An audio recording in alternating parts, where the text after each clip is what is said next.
You weren't on it. Just okay. All righty.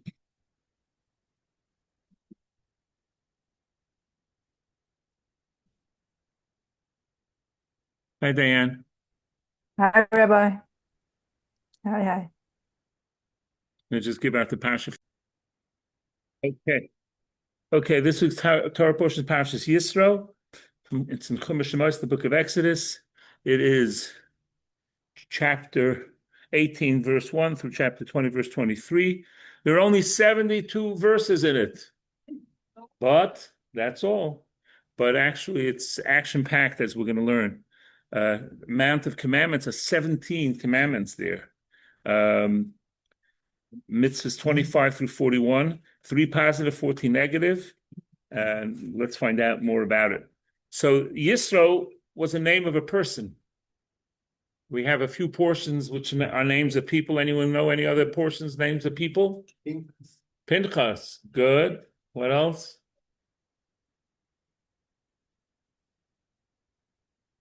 It's 72 degrees. It's called air conditioning. It's a recent invention that helps people stay cool when it's warm. The other lady who challenged Korach, very good. Korach.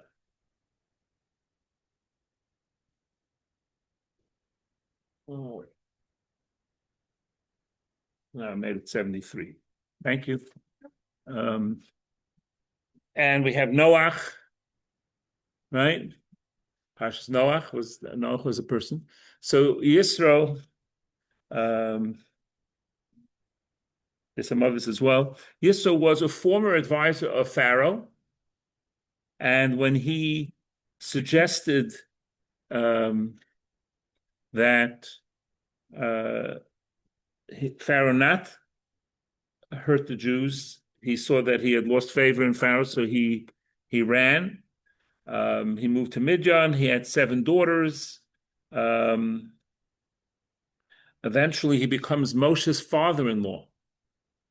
Right? Moshe ran away too and met him there. Now, Yisro was the head of the Midianites' religion, but he was a searcher for truth. He wanted truth, and when he saw that he realized it's not true, he left it. And to the dismay of the people in Midian, they rejected him because of that.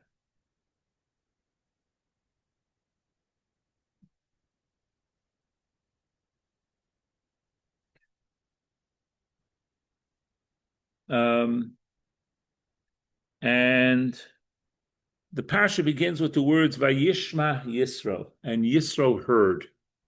What did he hear? He heard about the miracles of the splitting of the sea, as well as the war with Amalek. And there's a beautiful Hasidic interpretation of this. What do you mean Vayishma Yisro? What do you mean Yisro heard? Everybody heard. It was on the news, CNN, everybody was carrying it. Everyone was emailing everybody, could you hear about these miracles? So what does it mean that Yisro heard? So the Hasidic masters say, well, I'll use the English version of it. When a person says, I hear you, what does that mean?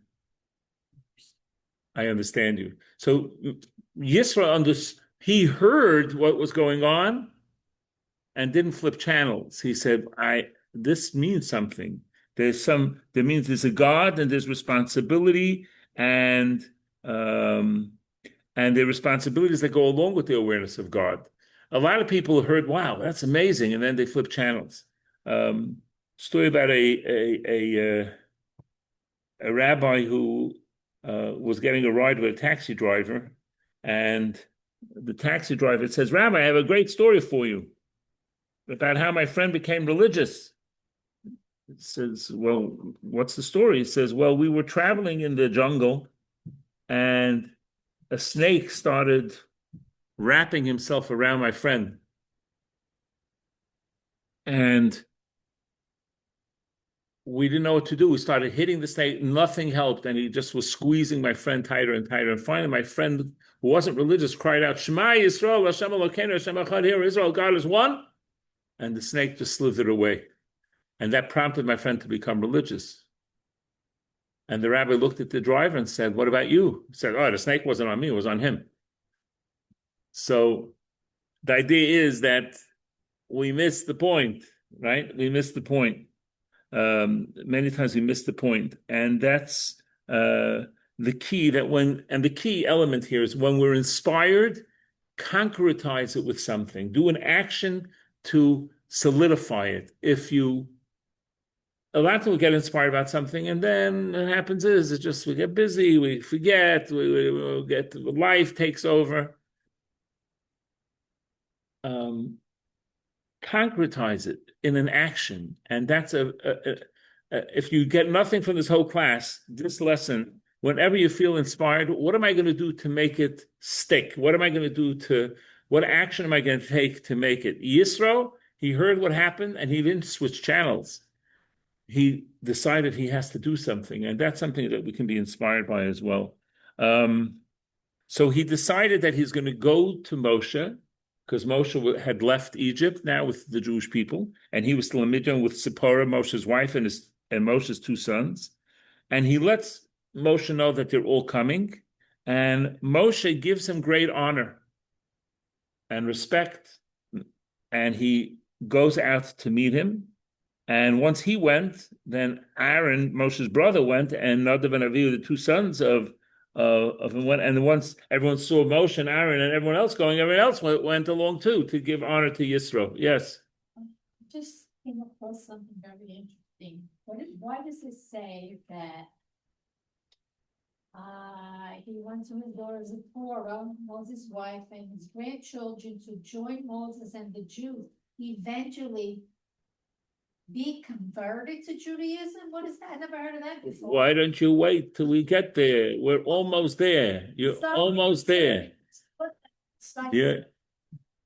relevant today, right? You'll see in a second. So Moshe gives him great honor, and Moshe does outreach to him to bring him closer to Torah and to God, and he tells him the story of the well and the manna from heaven and what happened with Amalek, the nation of Amalek, and that they got out of Egypt, and especially, of course, being taken out of Egypt. And Yisro decides to convert. Jewish to begin with. How was Yisro Jewish? He was a Midianite priest. Expand on the war. Gesundheit. On the war of the Amalek. What? I thought Moses had to convert. Oh, Well, I thought it was about Yisro. It's fine. Moshe was born from Jewish parents. What's the question with the war? Amalek was fighting with the Jewish people for no reason. They weren't being attacked. This is 7 weeks coming out of Egypt. Am I correct? 7 weeks? Yeah, before that. So let's say on the 4th week of coming out of Egypt, Right. month, they go into war. The Amalek nation attacks the Jewish people. Yes, for no reason, because they're against goodness. Amalek represents evil. That's why Haman and they were by the land of Israel, and they heard that the Jews were coming out, so they went and attacked them. And Moshe went up onto a mountain, prayed. That's the story. who converted Jethro? Yisro, yes, Jethro converted. And he says he wants to join. And Moshe makes a meal and together with other people. But Moshe isn't mentioned there. You know why? Because he was serving. Moshe, the great rabbi, the great leader of the Jewish people, he was serving. He wanted to have the mitzvah. Now, the story in the Parsha jumps ahead to a later time after the Torah had been given to the Jewish people and after other things had happened, which we're going to get to in other weeks. And Yisro sees something that he doesn't agree with. He sees Moshe sitting And the Jewish people lined up asking questions. So why does Yisro think it's not a good idea? Because Moshe is sitting from day to night and people are waiting from day to night. So Yisro has a suggestion, which we'll talk about in a minute. But I want to first talk about the importance of having questions and answers. There's different halachic works. There's a Jewish law work that, like the Shulchan Aruch, the Code of Jewish Law, and other works like that tell you what to do and what this holiday, this is how you celebrate it. Pesach, that's how you celebrate Purim, this is how you celebrate it. But then there's something else called Sha'alos v'Tshuvos, which means, it's called in English responsa, questions and answers. Practical questions that have come up, and how do you deal with those questions? And these are a wide range of questions that are fascinating. I'll give you just an example of one question. If you have an elevator on Shabbos that stops automatically at every floor, are you allowed to use it on Shabbos? It's called the Shabbos elevator. So what I mean by that is, normally you can't use an elevator on Shabbos because when you're pushing the button, you're causing electric circuits to be connected, and you can't do that. So what happens if you have an elevator that goes from floor to floor? That goes from floor to floor automatically. You don't have to push any buttons. You come inside and you wait till it gets to your floor. What about That's allowed. I didn't say it's allowed. I'm just giving you the question. I'm not going through the halachic ramifications of it. There's a longer discussion. That's not Parshat Yisro. I'm just telling you the concept of Shailas v'Tshuvos, questions and answers. Artificial insemination, is that allowed? Not allowed. There's many fascinating questions, and the questions from history are also revealing about the questions of the issues that people were dealing with at that time. But here, people are lining up to ask Moshe questions. And that's a very important idea for people to have a rabbi that they can turn to ask questions. First of all, when they're dealing with difficult halachic questions, difficult Jewish law questions, to know what the answer is. Also, it's important for a person to have a personal rabbi. When the person has life issues, to turn to somebody to ask, what do we do in this situation? So Yisro didn't say, just criticize, this is no good. He said, wait a second, this is no good, but let me come up with a solution. And Yisro came up with a solution. This is, by the way, very important, because many people are just critical. They don't like this, they don't want that, and they'll criticize. Do you have a solution? No, but I just want to criticize. No, thank you for the criticism. If you don't have a solution, then don't criticize. But Yisro had a solution. What he said was, there should be the heads of 10, a head of 50, a head of 100, a head of 1,000, which means as follows. If two people are having a dispute, they go to the heads of the 10. And maybe he knows the answer. And if he knows the answer, great. If he doesn't, then you go to the head of the 50, who's a little bit more learned. And you ask him the question. If he knows the answer, great. If not, you go to the head of the 100. If he knows the answer, great. If he doesn't know it, go to the head of 1,000. If he knows the answer, great. If he doesn't know the answer, then you go to Moshe. And it's the idea really of lower courts and higher courts. Same idea. Society probably got it from the Torah, from here, what we're saying. And then if Moshe knows the answer, great. And if he doesn't, he asks God, and God gives the answer. So this is a very beautiful idea of a hierarchy that Yisro was suggesting. Moshe talks to God about it, and the idea is accepted, which again shows Moshe's humility. But there was a negative here that the Jewish people should have said something about, and that was that they're learning from everybody else. They should be willing to learn from Moshe. They should be willing to learn from Moshe. I'll tell you a slightly related story. There was a great rabbi named the Czapnik Rabbi, and he had a chassid who wasn't well, and he told him to go to Dr. Muller, a very, very special Jew who was not a Hasidic Jew at all. He was of German descent, and he helped people all the time. And he told him, go to Dr. Muller, see what Dr. Muller says. So he came back to the Rebbe and said, Rebbe, I went to Dr. Muller's office. It's a long wait because anytime a rabbi comes in, he takes him in first. and I was waiting 2 hours. I said, I'm not going to wait anymore. And listen to what the Czapnik Rebbe said. Czapnik Rebbe said, it's worth waiting to see Dr. Muller for 2 hours, because in the world to come, in heaven, you're not going to be close to him because he's such a lofty soul. He's going to be so high in heaven. So it's worth waiting to see Dr. Muller on this world, earth, because, like I said, in the world to come, you're never going to see him again. Because, yes. I'm going back to the conversion. How come he was allowed to convert, like 1, 2, 3? Was he circumcised? Was all that? What was all that about? It's not 1, 2, 3. Conversion is a process. Yeah, but 1 second, it doesn't say all the details of every single thing that happened. It doesn't say what he ate for breakfast, it doesn't say what he ate for lunch, it doesn't say what he ate. Let me finish the answer. But you want to hear an answer, or you don't want to hear an answer? Fine.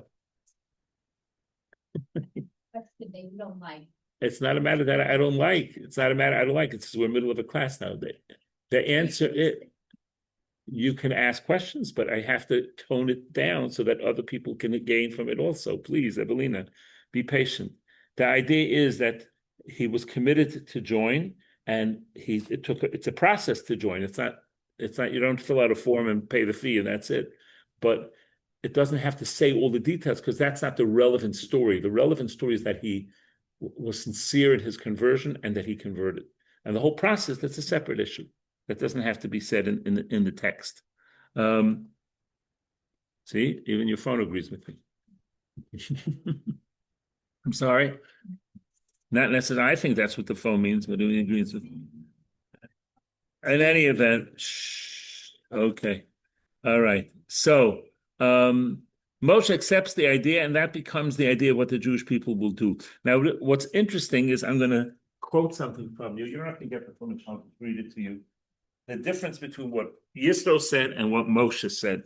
And there's an important lesson here.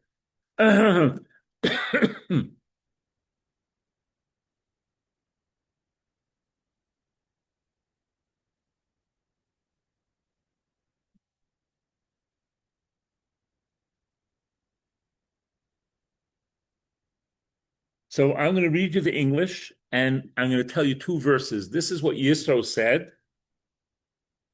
They shall judge the people at all times, and they shall bring every major matter to you, and every minor matter they shall judge, and it will be eased for you, and they shall bear with you. So this is Yisro explaining why he thinks it's important to have different people. So major ones, they'll come to you, and minor ones, they'll come to you.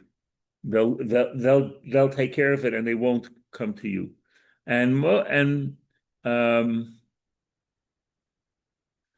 here, when Moshe says what's going to happen after he listened to his father, which takes great humility. Here's the leader of the Jewish people, and his father, recent convert, is already giving ideas, but he accepts it.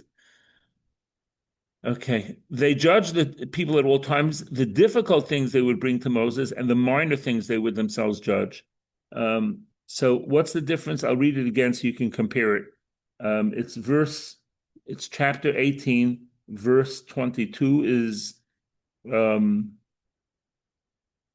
every major matter to you and every minor matter they shall judge. And here he's saying the difficult things they would bring to Moses and the minor ones they would themselves judge. What's the difference between major and difficult? Most important. What's the difference between the two?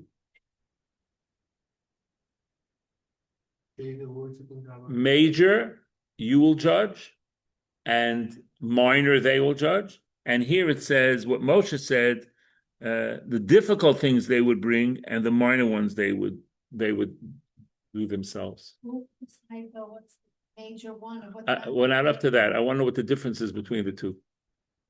Would it be like the difficult would be like understanding what to do correctly, and maybe major would be, I guess, maybe as hard to understand to do it correctly? Well, let's take a look. What happens in civil court?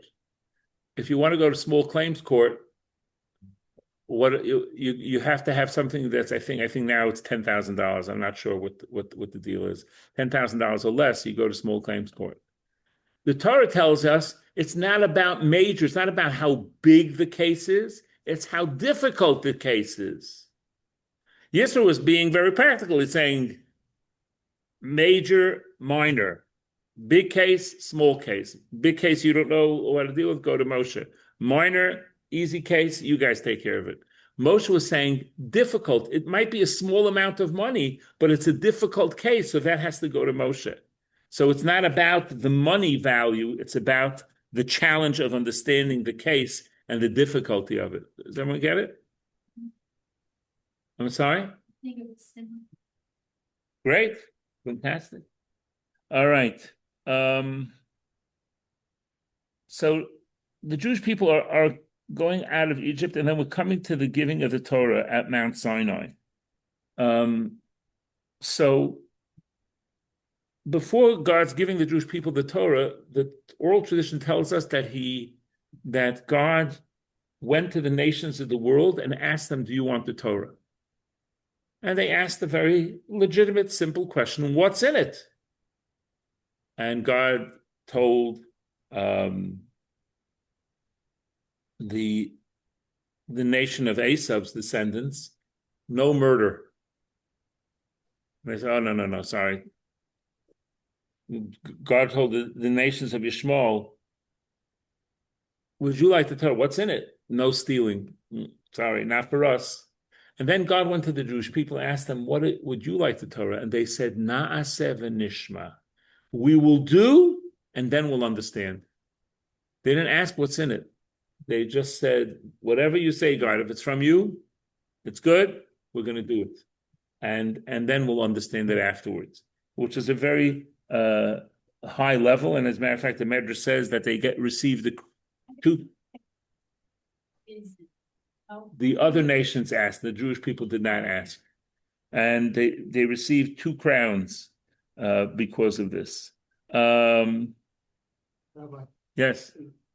what the other nations supposed to follow the 7 Noah's laws? Yes, Noah's laws, yes. That those also included no murder and no stealing. Great question. Yes, that's true. They had already accepted those things. Well, they accepted it or not is a separate issue, but to make it part of Torah, Torah is a totally different level. Torah is a learning that's transformative, that can change a person, and that it's not just rules. Don't do this and don't do this, that. It's a whole mindset and connection to God, and that they weren't willing to do.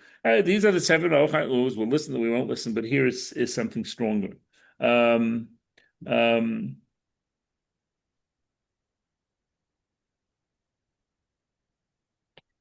So the Torah had to be given to the Jewish people, and where was it going to be given? So, first of all, one might think the Torah should be given in the land of Israel.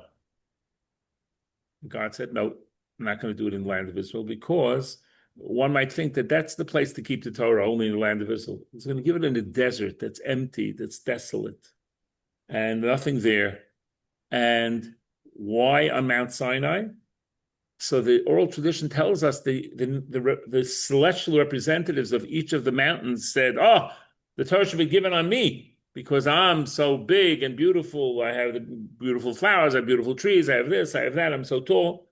And Mount Sinai was humble.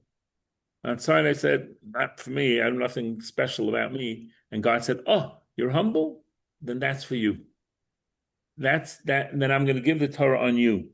And humility there's a great line someone said, humility is not thinking less of yourself, it's thinking of yourself less. And that's what humility is. So someone asked me a question once, if humility is so important to receive the Torah, why not give the Torah in a valley? So I thought it was a cute question. And the answer is, humility doesn't mean you're a nothing. Humility means you have potential, you have abilities, you have talents, but you're not focused on those. You're focused on becoming the best that you can. So be a mountain, but be humble about it. And the quote, humility is not just thinking less of yourself, but it's thinking of yourself less. Mount Sinai. That's why it was put on Mount Sinai. There's a great story about That's correct. Baron Rothschild. He was one of the wealthiest and most prestigious religious Jew in the 1800s. He was a Jew. Kings, princes, and foreign ministers did not hesitate to borrow money from his banks or call upon him when they needed his financial assistance or expertise. He lived in Paris, and he was very well respected in the community. But of course, people were envious of him, and some people were talking to the government about it, that maybe Rothschild's cheating on his taxes. And they had heard that he has a house, a room in his house that no one can go into. And they were thinking, maybe that's where he has his books and extra money that he's not reporting, et cetera, et cetera, et cetera. So the government came to him and said, you have to open up the room. And no one had been in that room. He went into the room every morning and came out a little while later, and the government said, you have to open up the room. And he really didn't want. Let's wait and see. And he offered them 10,000 francs if they would forget the whole thing, and he raised it to 100,000 francs. But they said, no, they went to the superiors. They said, no, I'm sorry. Soldiers came. We're sorry. We have to do what we have to do. We don't doubt your honesty and allegiance to France, but we're still under orders to open and inspect the contents of the room. They went into the room. He opened the door, and they were shocked. Inside the room was no furniture, just one stone monument in the center, and in it said, Poi Nitman, here lies Shimon Wolf ben Kleinemius. It was a tombstone. And he would go into this room once at his own tombstone. And he went in there to remind himself, yes, he deals with princes and kings and countries, and he's on what we call in America the A-list to be invited here and there, but he wanted to remind himself, rich or poor, famous or not famous, we all end up in a plot of land with a stone on top of us, and it had his name on the tombstone, and that it gave him perspective of humility that to maintain a balance in his life.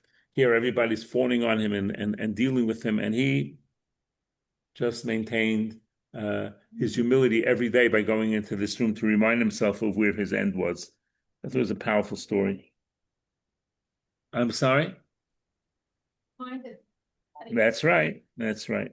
Now, the Jewish people waited by Mount Sinai, and it's interesting. In Hebrew, it says, Vayichan Sham Yisrael neged har, and the Jewish people rested opposite the mountain, and it says it in the singular form. It should say Vayachanu, and they rested. What's Vayichan, singular? And it was, as Rashi, the great commentary explains, Ki'ish echad b'leiv echad, like one man with one heart. And they were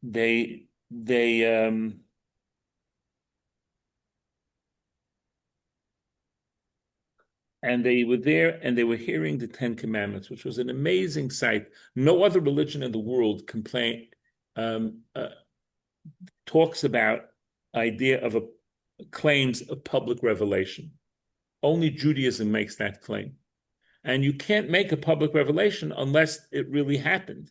Because I could tell you all now, tell everybody that I was floating up into the sky, but if it didn't really happen, then it's going to come out. That's the case.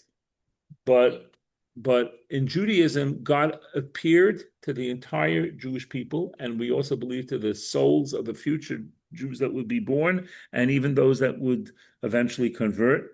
The souls were there, and God said the first of the 10 commandments. Now, I must tell you, the word 10 commandments is not really accurate. There are actually 14 commandments in the 10 commandments. In Hebrew, the word is aseres hadibros, the 10 utterances. It was 10 topics embedded in them are 14 mitzvahs, but for the colloquial sake, we'll use the word 10 commandments because that's what everybody says.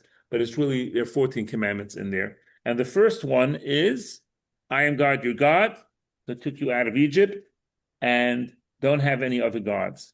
So those two, God said personally himself to the Jewish people, and it was an amazing, overwhelming experience for the Jewish people, because God was revealing himself, and the Medrash, the oral tradition says their souls left them, and God had to revive them again.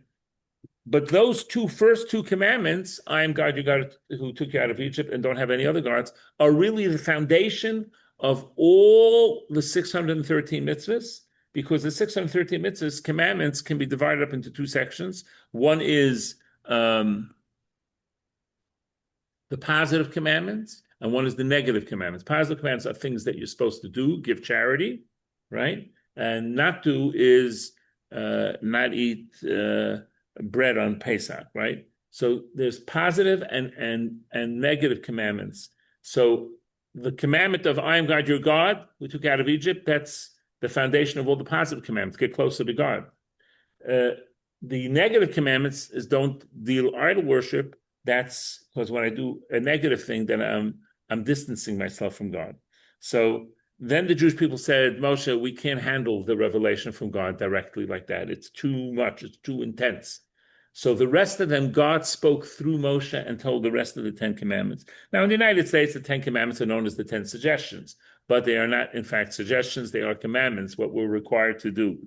And they include in it the first two that I mentioned, and don't say God's name in vain, and keeping the Shabbos, work for 6 days, and on the seventh day you should rest. Honoring your father and mother so that you live long, no murder, no sexual immorality, no adultery, no stealing, and don't kidnap, and don't bear false witness on your fellow. Don't be jealous of what somebody else has. So these are the 10, and the commentaries say that actually all 613 commandments are based upon these 10. They fit into the category of that.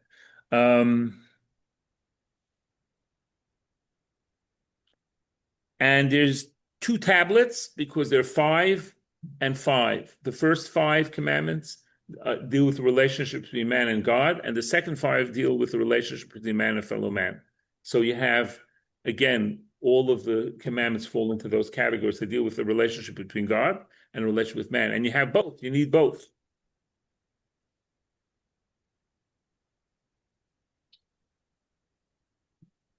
Here's an interesting question. What happens if a parent would tell a child not to follow in the ways of the Torah? On one hand, the Torah says you got to listen to your parents. On the other, it says listen to God. So what do you do? So the simple answer is that the parent is also commanded to listen to God. So therefore, God's commandment supersedes the parent. But there's a great parable from the Dubna Maggid.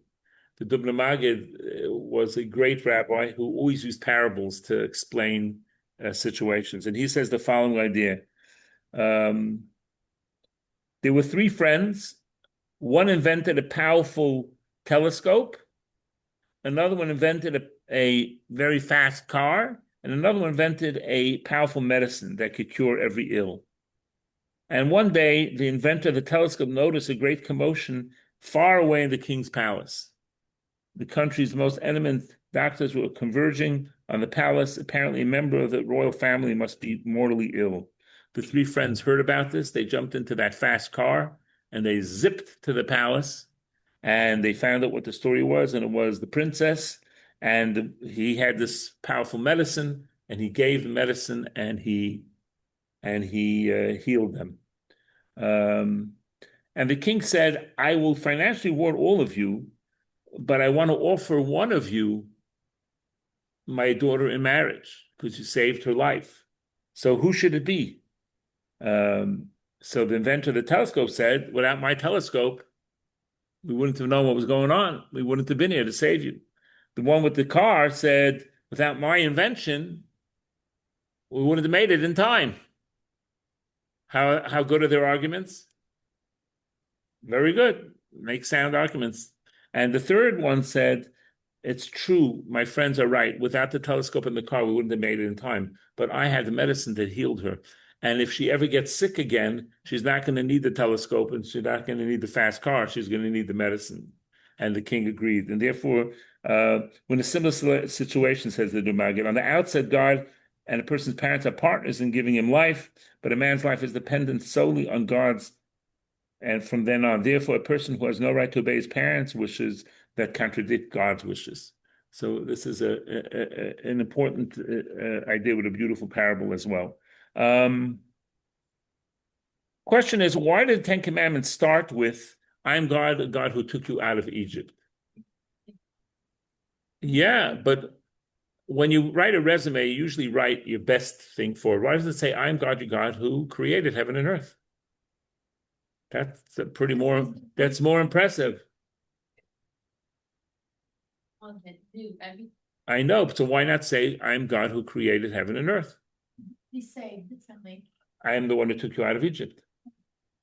Yeah. So one of the answers is because a person may think that God created the heaven and earth and then he went off to Hawaii to vacation. God is involved with the Jewish people, and that's why it says, I'm the God who took you out of Egypt, because God's involved in history and God is involved in our lives.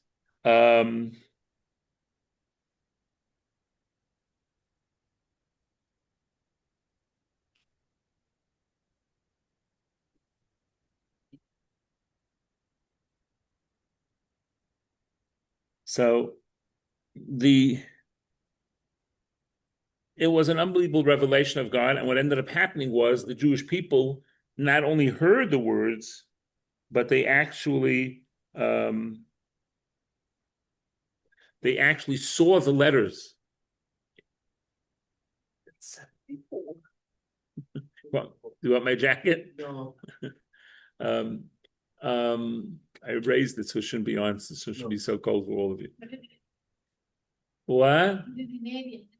But we want it to be cool for people, some people too. Yeah. In any event, so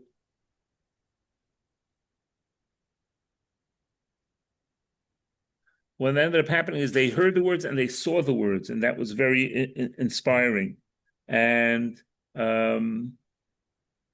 What do you mean they saw the words? They already had the letters were displayed on in the sky. So in the sky. And that's why it's called the Jewish Learning Exchange, because you learn stuff. That's why it's yes. Not yet. He didn't come down with the two. He didn't come down with the tablets yet. Not yet. So God is active in our life, and that's why it says taking out of Mitzrayim.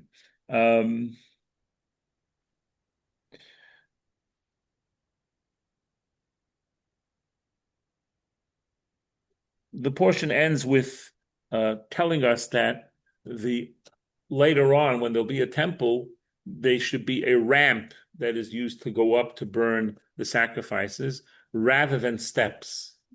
Now, when they used to sacrifice, who did they sacrifice to go up to burn, you said?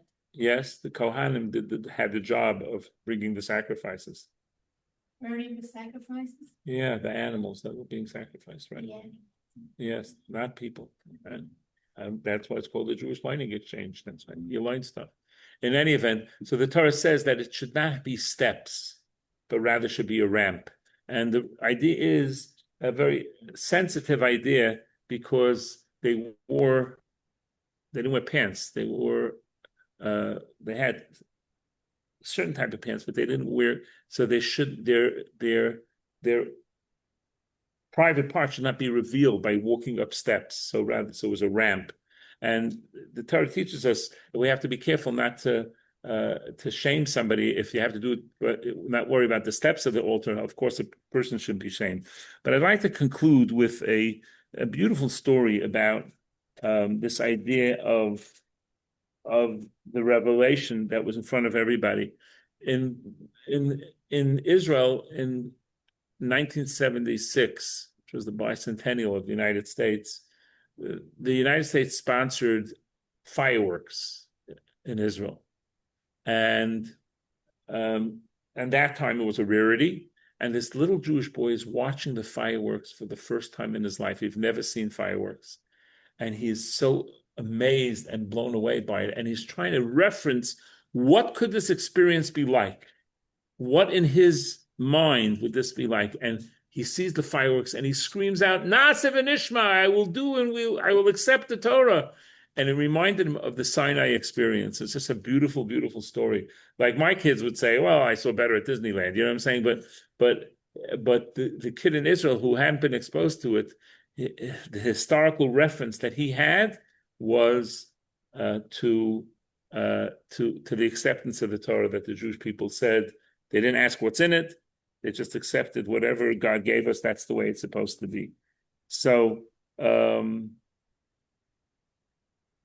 power of Torah is very great and very important, and this is the gift that God gave us, and it takes away the blocks against not being connected to God. Now, a person may say, well, I like Shabbos, I like going shopping, or I like having shrimp, or I like having my business open.